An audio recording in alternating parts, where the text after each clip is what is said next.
से गुड़िया, लाम से लेमू, मीम से मोर, नून से नारियल, वाव से वैन।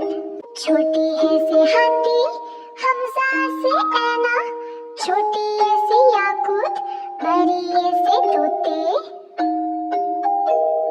ये है उर्दू के हरूफ और अल्फाज, सीखेंगे हम सब साथ साथ।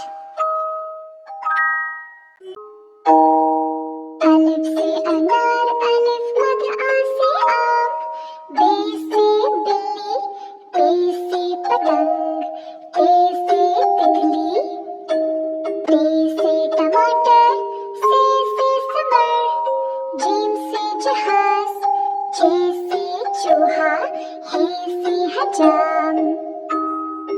ख से खरगोश, दाल से गर्जी, दाल से ढोल, जाल से ज़ख़ीरा, रे से रेलगाड़ी, रे से पहाड़, ज़े से ज़मीन, ये से यलबरी, सीन से सांप, शीन से शेर।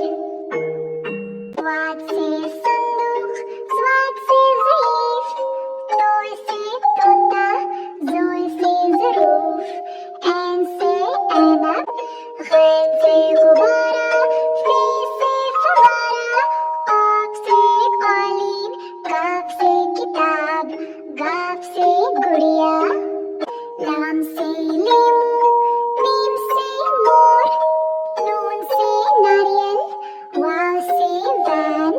छोटी है से हाथी, हमजा से ऐना, छोटी है से याकूत, बड़ी है से तोते।